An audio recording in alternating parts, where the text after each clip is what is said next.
हमारी इस दुनिया के सबसे अमीर देश यानी कतर की रॉयल फैमिली के बारे में कि आखिर कतर का जो शाही खानदान है उसका इतिहास क्या है और उसने कतर देश पर हुकूमत करना कब से शुरू की थी और इन लोगों ने कतर को इतना ज्यादा ताकतवर और दुनिया का सबसे ज्यादा अमीर देश कैसे बनाया था। आज की हमारी इस वीडियो में कतर के जो मौजूदा किंग है यानी हुक्मरान है उनके बारे में भी बात की जाएगी कि आखिर कतर का मौजूदा किंग कौन है, आखिर उनका दुनिया में इतिहास क्या रहा है और वो पिछले सिर्फ और सिर्फ चंद सालों में ही दुनिया के सबसे ताकतवर नेताओं में से एक नेता कैसे बन गए।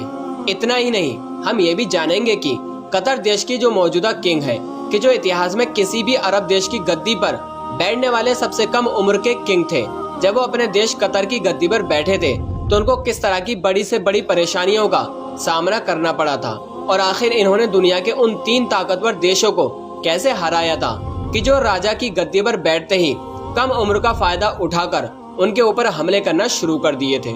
तो चलिए फिर आज की इस वीडियो को हम शुरू करते हैं और इन सारी ही चीजों पर एक रोशनी भी डालते हैं। दोस्तों, सबसे पहले हम बात करते हैं कतर देश के शाही खानदान के बारे में। तो फिर मैं आप लोगों को ये बात भी बताता चलूं कि कतर पर जिस खानदान की हुकूमत है उसको अल तहानी खानदान के नाम से जाना जाता है। ये इस वक्त हमारे इस दुनिया के सबसे अमीर खानदानों में से एक खानदान है। अगर हम बात करें इनके बैकग्राउंड के बारे में तो ये खानदान पिछले लगभग 175 सालों से लगातार कतर देश पर अपनी हुकूमत करता हुआ आ रहा है। इस खानदान के सबसे पहले हुक्मरान का नाम ऐतिहासिक किताबों में शेख हमद बिन तहानी बताया जाता है, जिन्होंने 1851 से लेकर 1878 तक कतर देश पर अपनी हुकूमत की थी और तब से लेकर आज तक लगातार एक के बाद एक अल तहानी कतर देश के राजा बन चुके हैं। और आज के दौर में कतर की गद्दी पर जो इंसान बैठा हुआ है उनका नाम शेख तमीम बिन हमद अल तहानी है और तहानी फैमिली के 8वें हुक्मरान है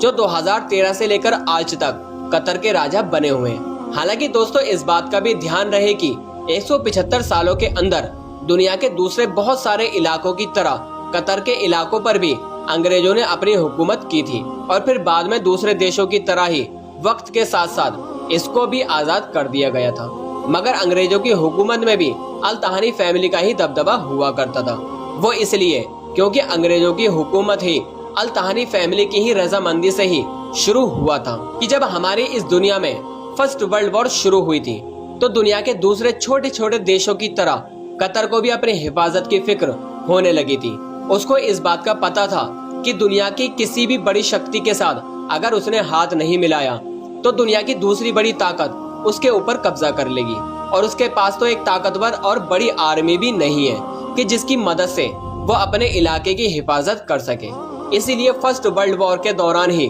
अल तहानी फैमिली ने अंग्रेजों के साथ ही एक सौदा कर लिया था, जिसके मुताबिक अंग्रेजों को कतर के दुश्मनों से कतर की हिफाजत करनी थी और बदले में कतर ने भी अपनी जमीनों से निकलने वाले तेल और गैस का हिस्सेदार बना दिया था। इस हिसाब से इन दोनों का ये गठजोड़ चलने लगा था। हालांकि दोस्तों, अल तहानी फैमिली के खानदान के इतिहास में दुनिया के जितने भी हुक्मरान हुए हैं उनमें अगर सबसे ज्यादा कामयाब अगर किसी शख्स को माना जाता है और सबसे ज्यादा शोहरत अगर किसी शख्स को मिली है तो वो है खानदान के 7वें किंग, जिनको हमद बिन खलीफा अल तहानी के नाम से जाना जाता है। याद रहे कि ये वही हमद बिन खलीफा अल तहानी है जो न सिर्फ कतर के मौजूदा किंग के फादर यानी वालिद हैं, बल्कि इसके साथ ही साथ 1995 से लेकर 2013 तक कतर देश के बादशाह भी हुआ करते थे। कतर जो आज इतना ज्यादा अमीर है और इतना ज्यादा ताकतवर बन चुका है, इसका सबसे बड़ा क्रेडिट इसी इंसान को दिया जाता है, क्योंकि यही वो इंसान था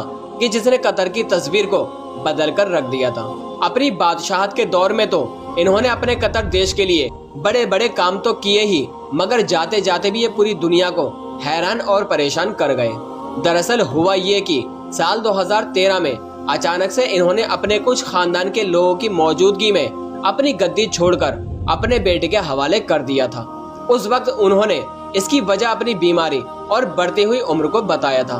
और इस बात का ये संदेश दिया था कि वक्त के साथ हर इलाके को एक नए और यंग लोगों की जरूरत होती है। याद रहे दोस्तों के मौजूदा अरब दुनिया की लगभग सारी हुकूमतों में ये रिवाज चला आ रहा है कि बादशाह उस वक्त तक अपनी गद्दी नहीं छोड़ता है जब तक उसकी मौत ना हो जाए, यानी उसके बेटे या फिर उसके छोटे भाई को सल्तनत की गद्दी उसी वक्त मिलती हैं कि जब पुराने बादशाह की मौत हो जाती है। मगर कतर ने न सिर्फ इस पुरानी परंपरा को तोड़ा बल्कि यह साबित भी किया कि ऐसा करना बहुत जरूरी भी है। और ऐसा इसलिए भी कह रहा हूँ कि हमद बिन खलीफा अल तहानी ने गद्दी छोड़ने का जो फैसला लिया था वो यकीनी तौर पर कामयाब भी साबित हुआ था। दरअसल दोस्तों, वैसे तो हमद बिन खलीफा अल तहानी के दौर में ही कतर ने कामयाबियों की नई बुलंदियों को छू लिया था, मगर फिर भी जो कुछ फील्ड्स ऐसे रह गए थे कि जिसमें हमद बिन खलीफा कतर को कामयाब नहीं कर पाए थे, उसमें उनके बेटे यानी कतर के अगले राजा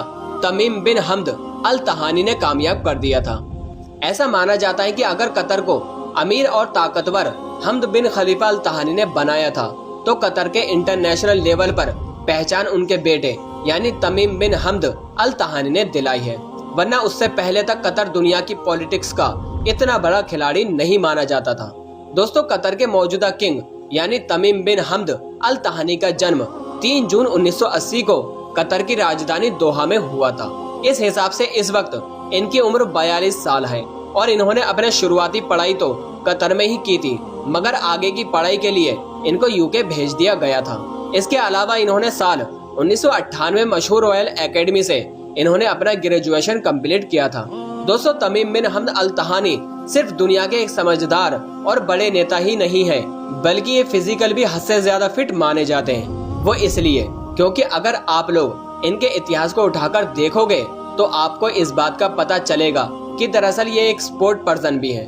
आमतौर पर गूगल पर इनको सर्च करने पर आप लोगों को इनके बहुत सारे ऐसे फोटोज मिल जाएंगे कि जिसमें आप लोगों को ये फुटबॉल खेलते हुए नजर आएंगे। कतर की आर्मी में भी इनका एक लंबा इतिहास रहा है, यानी एक ऐसा कह भी सकते हैं कि ये एक सैनिक भी है। इतना ही नहीं, साल 2003 के दौर में इनको कतर की आर्मी का डिप्टी कमांडर ऑफ चीफ भी बनाया गया था। तो इससे इस बात का भी अंदाजा लगाया जा सकता है कि ये फिजिकली कितना ज्यादा फिट है। साल 2022 का फीफा वर्ल्ड कप जो इस वक्त कतर में हो रहा है, उसको भी मुमकिन बनाने का क्रेडिट अगर किसी इंसान को जाता है तो वो सिर्फ और सिर्फ तमीम बिन हमद अल तहानी ही है, क्योंकि साल 2003 से यानी तब से ये कतर की पॉलिटिक्स में सही तौर पर इन्वॉल्व होना शुरू हुए थे। तब से ही इन्होंने लगातार इस चीज को लेकर कोशिशें करना शुरू कर दी थी। कतर के अंदर फुटबॉल से रिलेटेड ऐसा माहौल बनाना शुरू कर दिया था और साल 2010 में इन्हीं कोशिशों के नतीजे में ही कतर साल 2022 के फीफा वर्ल्ड कप की मेजबानी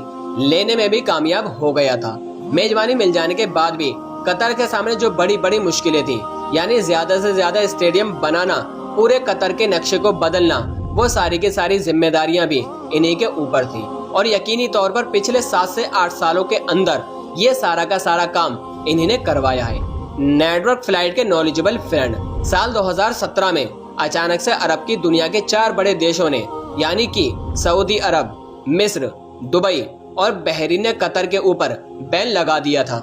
कतर के समुद्री, जमीनी और हवाई रास्ते को पूरे तरीके से ब्लॉक कर दिया था, यानी एक तरीके से पूरे कतर को दुनिया से आइसोलेट करने की कोशिश की थी। और ये इसलिए भी किया गया था क्योंकि इन देशों की तरफ से कतर के ऊपर ये इल्जाम लगाया गया था कि कतर न सिर्फ कुछ ऐसे ग्रुप को फंडिंग कर रहा है और उनको सपोर्ट कर रहा है कि जो ग्रुप अमेरिका और इन जैसे कुछ देशों की तरफ आतंकवादी घोषित किए जा चुके हैं, बल्कि साथ ही साथ ईरान जैसे देश से भी दोस्ती का हाथ बढ़ा रहा है और हमेशा दोस्ती रखा हुआ है। जबकि ईरान न सिर्फ अमेरिका का बल्कि सऊदी अरब और इस जैसे कुछ अरब कंट्रीज का भी दुश्मन माना जाता है। फिलहाल बैन लगाते वक्त इन सभी कंट्रीज को इस बात की ये उम्मीद थी कि कतर हमारे इस बैन को चंद दिन भी नहीं झेल पाएगा और फिर इस बैन से परेशान होकर 1-2 हफ्ते के बाद ही सरेंडर कर देगा और हमारी सारी शर्तें मान जाएगा। बात करें अब अगर शर्तों की, तो इन सारी शर्तों की तरफ से इस बैन को हटाने के लिए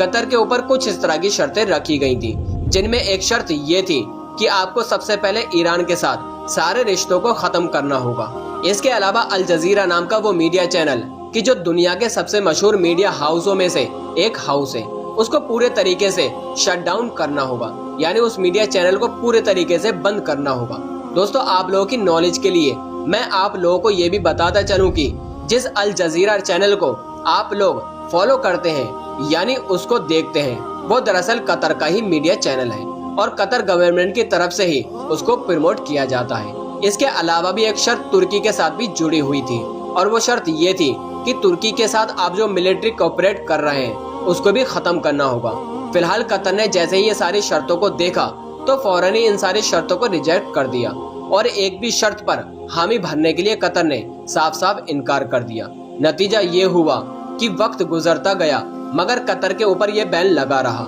दूसरी तरफ कतर ने भी इन सारे देशों के सामने झुकने की बजाय अपना दूसरा हल निकालना शुरू कर दिया और उसने किया ये कि अरब के इन सारे देशों को अपने हाल पर छोड़कर तुर्की, ईरान,